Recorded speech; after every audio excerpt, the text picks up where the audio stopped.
إله إلا الله. جن جادو اور مختلف بلاؤں سے حفاظت سے ہوگی انشاءاللہ.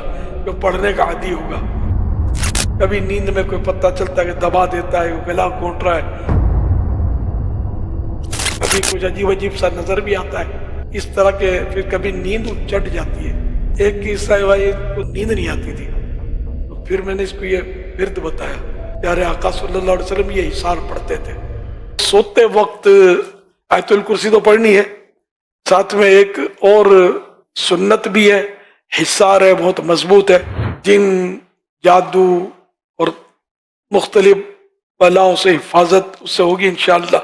جو پڑھنے کا عادی ہوگا، کبھی نیند میں کوئی پتہ چلتا ہے کہ دبا دیتا ہے، گلا گھونٹ رہا ہے، کوئی ٹانگ کھینچ رہا ہے، کوئی یوں ہلا کر جگا دیتا ہے، کچھ ہوتا نہیں ہے، کبھی کچھ عجیب عجیب سا نظر بھی آتا ہے اس طرح کے، پھر کبھی نیند چڑھ جاتی ہے. پیارے آقا صلی اللہ علیہ وسلم یہ حصار پڑھتے تھے.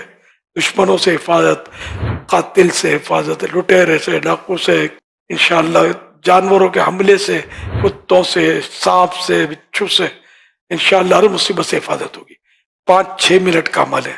بعضوں کی سپیڈ زیادہ ہوتی ہے تو کم وقت میں پڑھ لیں گے، لیکن ایک پڑھنا درست ہے. ایسا نہیں ہو یہ جیسے یوں ہاتھ کر لیں، دونوں ہاتھ پھیلا لیں، درود شریف پڑھ کر اعوذ باللہ من الشیطان الرجیم بسم اللہ الرحمن الرحیم.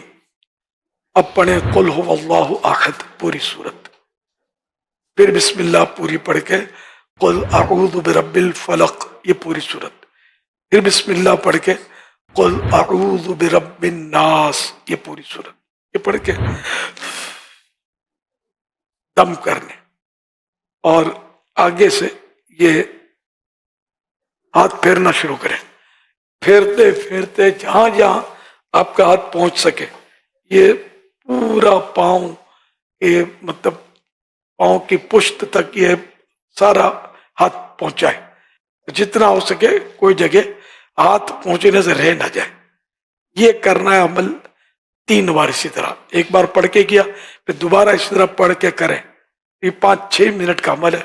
اللہ کرے گا اس کی برکتیں آپ دیکھ لیں گے. اب سکون سے نیند بھی آئے گی آپ کو، اور انشاءاللہ مطلب کوئی چیز آپ کو تنگ نہیں کرے گی. ایک تعداد ہے جن کو کچھ نہ کچھ بعض اوقات چیزیں تنگ کر رہی ہوتی ہیں، اور یہ بیچارے بابا جیوں کے دھکے کھا رہے ہوتے ہیں. یہ حدیث پاک کا عمل ہے، اور پیارے آقا صلی اللہ علیہ وسلم بھی روزانہ یہ حصار کیا کرتے تھے. اب لفظ روزانہ حدیث میں یا نہیں ہے، بہرحال یہ حصار کرتے تھے.